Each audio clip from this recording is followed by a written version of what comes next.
বিধানসভা লবিতে ৭ রামনগর বিধানসভা কেন্দ্রের নবনির্বাচিত বিধায়ক দীপক মজুমদারের শপথ গ্রহণ অনুষ্ঠান অনুষ্ঠিত হয়।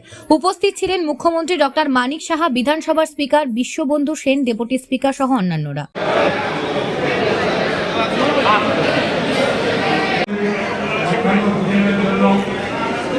বলবো যে খুব ভালো লাগছে। আমার রাজনৈতিক জীবনে নতুন একটা অধ্যায় শুরু হয়েছে। ত্রিপুরা রাজ্য পবিত্র বিধানসভা আমি ঢুকলাম আনুষ্ঠানিকভাবে আজকে। আমার যেমন রামনগর থেকে যারা আমাকে নির্বাচিত করেছেন, আমাকে আশীর্বাদ করছেন কাজ করা, তাদের প্রতি আমার কৃতজ্ঞতা রইল। পাশাপাশি সারা রাজ্যের জন্য কাজ করার বা উন্নয়ন অংশীদার হওয়ার সুযোগ পেয়েছি, সেই কারণে আমার খুব ভালো লাগছে। না, প্রায়োরিটি বলতে তো আমাদের সরকার, আমাদের দল সবসময় কিন্তু রাজ্যের উন্নয়নের দিকে সবসময় আমরা লক্ষ্য রাখি। আমাদের প্রথম কাজ হবে, আমি যেমন রামনগর বিধানসভা নির্বাচিত, রামনগর বিধানসভার উন্নয়ন, পাশাপাশি সারা রাজ্যের উন্নয়নের সঙ্গে আমি নিজেও অংশগ্রহণ করি। খুবই আনন্দের বিষয়।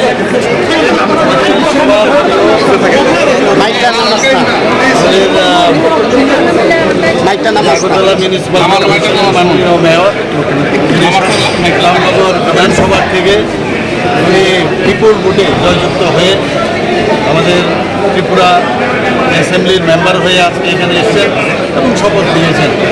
আমি সর্বপ্রথম ওনাকে আপনারা সবাই দেখেছেন, ভোট নেওয়ার পরে সবাই গম্ভীরকে এখানে পড়েছেন।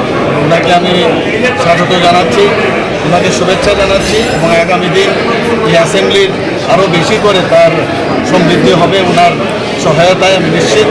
এবং ওনাকে আবার ওয়েলকাম। মন্ত্রিসভার সম্প্রচার করার কোনো আমার